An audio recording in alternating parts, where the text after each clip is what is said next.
সম্প্রতি সময়ে অতিবৃষ্টি আর কালবৈশাখী ঝড়ের কারণে রংপুর, লালমনিরহাট, দিনাজপুর, নীলফামারী সহ একাধিক অঞ্চলে ভুট্টা ও ধান ক্ষেতের ব্যাপক ক্ষতির সম্মুখীন হয়েছে।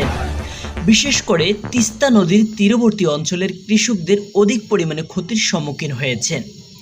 ভুক্তভোগী এক কৃষক জানিয়েছেন, বাজারে তামাকের দাম কম থাকায় তামাক কেনার লোক নাই। একমাত্র ভরসা হয়ে দাঁড়িয়েছিল ভুট্টার সম্পদ, ভুট্টা ক্ষেত। কিন্তু সেই ভুট্টা প্রতিদিন বৃষ্টি আর কালবৈশাখী ঝড়ে মাটির সাথে মিশে গেছে এবং সেই ভুট্টা ক্ষেতে পানি জমে গেছে, যা এখন সেই ভুট্টা দিয়ে গাছ বের হয়েছে বা চারা বের হয়েছে, যার জন্য এটি মারাত্মক ক্ষতির সম্মুখীন হয়েছে। তিনি জানিয়েছেন, এই বৃষ্টি যদি দীর্ঘ সময় ধরে চলতেই থাকে, সেই ভুট্টা আর ঘরে তোলার মতো পরিস্থিতিতে থাকবে না। এতে করে তাদের সর্বশান্ত হওয়ার একটা সম্মুখীন হতে পারে বলে জানিয়েছেন।